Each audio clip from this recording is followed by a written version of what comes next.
જો ડિમેન્શિયા ધરાવતા તમારા પ્રિયજન વારંવાર પડી રહ્યા હોય, તેમને વારંવાર ઇન્ફેક્શન થતું હોય, તેમનું વજન ઘટતું હોય અથવા તેઓ ખોરાક ગળવાનું ભૂલી રહ્યા હોય, તો આ વાત ધ્યાનથી સાંભળો. તમારે આ બધું એકલા સમજવાની જરૂર નથી. આ એવા સંકેતો હોઈ શકે છે કે હવે હોસ્પિસ ઇવેલ્યુએશન વિશે પૂછવાનો સમય આવી ગયો છે. ખરેખર કયા સંકેતો પર ધ્યાન આપો? તો ચાલો હું તમને સમજાવું કે કયા સાઇન્સ એટલે સંકેત પર ધ્યાન આપવું જોઈએ. જ્યારે તમારા પ્રિયજન વધુ કન્ફ્યુઝડ રહેવા માંડે, માત્ર 4 કે 5 શબ્દો બોલે અથવા મોટા ભાગે શાંત રહેતા હોય, ત્યારે હોસ્પિસ ઇવેલ્યુએશન માટે પૂછો. જ્યારે વારંવાર એમને યુરિનરી ટ્રેક ઇન્ફેક્શન એટલે કે UTI અથવા કે નિમોનિયા એવું થતું હોય ઇન્ફેક્શન્સ, ત્યારે પૂછો. જ્યારે તેઓ ખોરાક ગળવાનું ભૂલી જાય, ખાવા કે પાણી પીતી વખતે ખોરાક શ્વાસની નળીઓમાં જતો રહે અથવા એસ્પિરેશન થાય, ત્યારે પૂછો. જ્યારે તેઓ રોજિંદા કાર્ય માટે સંપૂર્ણપણે બીજા પર આધારિત થઈ ગયા હોય, જેમ કે નવું કપડાં પહેરવા, ટોયલેટ જવું, દાંત સાફ કરવા અથવા વાળ ઓળવા. જ્યારે ઇન્ફેક્શન અથવા પડી જવાને કારણે વારંવાર હોસ્પિટલમાં દાખલ કરવું પડે, ત્યારે પૂછો. જ્યારે તેમની ભૂખ ઓછી થઈ જાય અથવા તેમનું વજન સતત ઘટતું રહે, ત્યારે પૂછો. આ ફેરફારોનો અર્થ એ હોઈ શકે છે કે હવે હોસ્પિસ ટીમ દ્વારા તમારા પ્રિયજનની અસેસમેન્ટ કરવાનો યોગ્ય સમય આવી ગયો છે. અને આ બીમારીને એટલી કઠિન બનાવતી સૌથી દુઃખદ વાત આ છે કે આ બીમારી માત્ર પેશન્ટ પાસેથી જ બધું છીનવી લેતી નથી, એ આખા પરિવાર પાસેથી પણ ઘણું બધું છીનવી લે છે. માતા કે પિતા પોતાના બાળકો સામે જુએ છે, પરંતુ તેમને ઓળખી નથી શકતા. તેઓ તેમના નામ ન બોલી શકે. વર્ષો સુધી પરિવાર સાથે બનેલી જે યાદો છે, એ જીવનની મહત્વપૂર્ણ ક્ષણો તેમને યાદ નથી રહેતી. પેશન્ટ પાસેથી તેનું જીવન આખું ધીમે ધીમે છીનવાઈ જાય છે. આ પરિવાર માટે ખૂબ જ હૃદયદ્રાવક હોય છે. હું રૂપલ છું, એક રજિસ્ટર્ડ નર્સ. મને હોસ્પિસ અને પેલિએટિવ કેરનો અનુભવ છે અને હું ગંભીર બીમારીઓ દરમિયાન પરિવારોને કેર ઓપ્શન્સ સમજાવવામાં મદદ કરું છું. ચાલો હું તમને સમજાવું કે ડિમેન્શિયામાં શું થઈ રહ્યું છે અને આવું કેમ થાય છે. તો આવું કેમ થાય છે? આપણા આગલા એપિસોડમાં આપણે જોયું કે ડિમેન્શિયાના જુદા જુદા પ્રકારો વિશે આપણે વાત કરી હતી. ડિમેન્શિયાના 4 મુખ્ય પ્રકારમાં ઓલ્ઝાઇમર ડિમેન્શિયા આપણા કમ્યુનિટીમાં સૌથી સામાન્ય છે. ઓલ્ઝાઇમર્સ ઘણી વખત વ્યક્તિના લગભગ 65 વર્ષ પછી શરૂ થઈ શકે છે કે 65ની આજુબાજુ. આ બીમારી 20 વર્ષ સુધી કે વધુ સુધી ચાલી શકે છે, જ્યાં સુધી પેશન્ટનું મૃત્યુ ના થાય ત્યાં સુધી. ઓલ્ઝાઇમર્સમાં બ્રેઇનમાં એક એબનોર્મલ એટલે અસામાન્ય પ્રોટીન બિલ્ડઅપ થાય છે, જે ન્યુરોન્સને નુકસાન પહોંચાડે છે. સમય જતાં તેના કારણે મેમરી એટલે યાદશક્તિ લોસ થઈ જાય છે, વિચારવાની અને સમજવાની ક્ષમતામાં ઘટાડો આવે છે અને બિહેવિયર વ્યવહારમાં ફેરફારો થાય છે. શરૂઆત સામાન્ય ભૂલકપણાથી થઈ શકે છે, પછી શોર્ટ ટર્મ મેમરી લોસ, નાની જલ્દી થયેલી જે ઘટનાઓ બધી ભૂલી જાય છે. ત્યારબાદ વ્યક્તિ પોતાની સંભાળ કેવી રીતે રાખવી તે ભૂલી શકે છે. તે જીવનની મહત્વપૂર્ણ ઘટનાઓ, દૂરના સગા અને પછી પોતાના સૌથી નજીકના પરિવારજનોને પણ ભૂલી શકે છે. છેલ્લે તેમની આસપાસ શું થઈ રહ્યું છે અથવા તેમના પોતાના શરીર અને જીવનમાં શું થઈ રહ્યું છે તે પણ તેઓ સમજી શકતા નથી.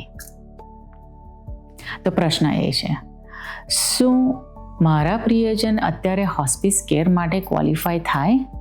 એ યોગ્ય છે?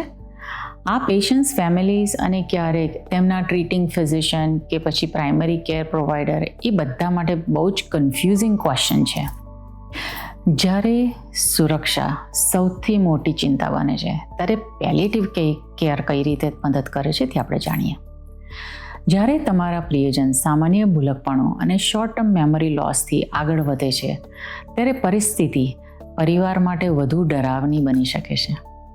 પરિવારને સેફટીની ચિંતા થવા લાગે છે, પેશન્ટના સુરક્ષાની ચિંતા થવા લાગે છે. પરંતુ પેશન્ટ પોતાનો ડિક્લાઇન સમજી અથવા સ્વીકારી શકતા નથી. અને આ તેમની ભૂલ નથી. આ બીમારી જ ઘણી વખત તેમને સમજવા દેતી નથી કે તેમની સાથે શું થઈ રહ્યું છે. આ સમય પેલિએટિવ કેર ટીમને જોડવાનો સાચો સમય છે, કારણ કે કદાચ હજી હોસ્પિસનો સમય આવ્યો ન હોય. આનું કારણ છે કે પેશન્ટનું પ્રોગ્નોસિસ એટલે એમની જીવન જીવવાની ક્ષમતા 6 મહિનાથી વધુ હોઈ શકે છે. તો આ દરમિયાન પેલિએટિવ કેર સિમ્ટમ્સનું ઇવેલ્યુએશન કરે કે એમને કયા લક્ષણો છે અને પરિવારને એ સપોર્ટ આપી શકે છે. તો આપણે એક એક્ઝામ્પલ જોઈએ કે ધારો કે તમારા પ્રિયજનને વારંવાર યુરિનરી ટ્રેક ઇન્ફેક્શન થતું હોય, તો આ જે પેલિએટિવ ટીમ છે એ ઓરલ એન્ટીબાયોટિક્સ એટલે ગળાય એવી એન્ટીબાયોટિક્સ પ્રિસ્ક્રાઇબ કરવામાં મદદ કરી શકે છે. અને ઇન્ફેક્શન ઘણું વધારે આગળ વધે ને હોસ્પિટલ જવાનું થાય એ ટાળી શકે છે ઘરે પહેલેથી ચાલુ કરે. એટલે જો તેઓ ખાવાનું જમવાનું ભૂલી જતા હોય તો ટીમ જે આવતી હોય છે તે એનું ન્યુટ્રિશન એટલે ખાવા પીવાનું કેટલું યોગ્ય જઈ રહ્યું છે, કહી રહ્યા છે, એ બધું અસેસમેન્ટ કરીને ફેમિલીને મદદ કરે છે. જો પેશન્ટ રોજની રૂટીન દવાઓ લેવાનું ભૂલી જતા હોય તો ફેમિલીને એ મેડિકેશન્સ રિફિલ કરવા માટે, એને મેનેજ કરવા માટે મદદ કરે છે. તો પેલિએટિવ કેર ટીમ ફેમિલીને કમ્યુનિટી રિસોર્સિસ સાથે પણ કનેક્ટ કરી શકે છે, જેમ કે home health, private caregiver, dementia care ધરાવતું અસિસ્ટેડ લિવિંગ, કે ડિમેન્શિયા વધે ત્યારે memory care unit, dementia unit, એ બધું નર્સિંગ હોમની અંદર હોય એની તમને માહિતી આપે છે. હોસ્પિસ માટે કયા સિમ્ટમ્સ જોવા જોઈએ, કઈ સાઇન જોવી જોઈએ? જેમ આપણે શરૂઆતમાં વાત કરી, હોસ્પિસ કેર માટે ઇવેલ્યુએશન કરવાનો સમય આવ્યો છે કે નહીં તે સમજવા માટે આ સાઇન્સ જુઓ કે તમારા પ્રિયજન 4 થી 5 શબ્દોથી વધારે બોલતા ના હોય અને મોટાભાગે શાંત રહેતા હોય. તેઓ ખોરાક ચાવવાનું અથવા ગળવાનું ભૂલી જાય છે. ખોરાક અથવા પાણી લેતી વખતે એસ્પિરેશન થાય છે, એટલે કે અન્નનળીની જગ્યાએ એ શ્વાસની નળીમાં ભરવાઈ જાય છે. તેઓ જાતે નહીં નથી શકતા, ખાઈ નથી શકતા, કપડાં નથી પહેરી શકતા. એમને ટોયલેટિંગ માટે બી સંપૂર્ણ મદદની જરૂર પડતી હોય છે. તેમને વારંવાર ઇન્ફેક્શન થાય છે અને હોસ્પિટલમાં દાખલ કરવા પડે છે. ભૂખ ઓછી લાગવાને કારણે તેમનું વજન ઘટતું જાય છે. તેઓ વારંવાર પડી રહ્યા છે અને તેમની ઓવરઓલ કન્ડિશન સતત ખરાબ થઈ રહી છે. આ ફેરફારોનો અર્થ એ હોઈ શકે છે કે હવે હોસ્પિસ ટીમને તમારા પ્રિયજનનું ઇવેલ્યુએશન કરવા માટે બોલાવવાનો યોગ્ય સમય છે. અને યાદ રાખો, હોસ્પિસ ઇવેલ્યુએશન માટે પૂછવાનો અર્થ એ નથી કે તમારા પ્રિયજન ઓટોમેટિકલી હોસ્પિસ માટે ક્વોલિફાય કે યોગ્ય થયા છે. હોસ્પિસ ટીમ પેશન્ટની કન્ડિશન, આખી કન્ડિશનની તપાસગીરી કરશે અને નક્કી કરે કે હોસ્પિસ સર્વિસીસ યોગ્ય છે કે નહીં. તમારે આ બધું એકલા સંભાળવાની જરૂર નથી. હોસ્પિસ ટીમ આ મુશ્કેલ સમયમાં તમને માર્ગદર્શન આપી શકે છે.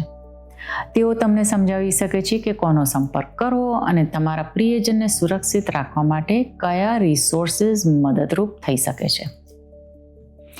હોસ્પિસ પેશન્ટ જ્યાં રહેતા હોય ત્યાં આવી શકે છે, ઘરે, નર્સિંગ હોમમાં અથવા અસિસ્ટેડ લિવિંગમાં. તમારે માત્ર હોસ્પિસ ટીમને ફોન કરીને ઇવેલ્યુએશન માટે આવવાનું કહેવાનું છે. જો આ માહિતી તમને મદદરૂપ લાગી હોય તો તેને એવા ફેમિલી મેમ્બર અથવા કેરગીવર્સ સાથે શેર કરો જેમને આ સાંભળવાની જરૂર છે. અને જો તમે હજી સુધી સબસ્ક્રાઇબ ના કર્યું હોય તો સબસ્ક્રાઇબ કરો. હું દર અઠવાડિયે નવી માહિતી શેર કરું છું. આપણા નેક્સ્ટ એપિસોડમાં આપણે વાત કરીશું કે હોસ્પિસ ટીમ ડિમેન્શિયા ધરાવતા પેશન્ટ માટે શું કરી શકે છે. સાથે જ ડિમેન્શિયા ધરાવતા પોતાના પ્રિયજનની કેર કરતી વખતે ફેમિલીઝને કયા મોટા બેરિયર્સ અને મુશ્કેલીઓનો સામનો કરવો પડે છે તે પણ સમજીશું. હું રૂપલ છું અને તમને નેક્સ્ટ એપિસોડમાં મળીશ.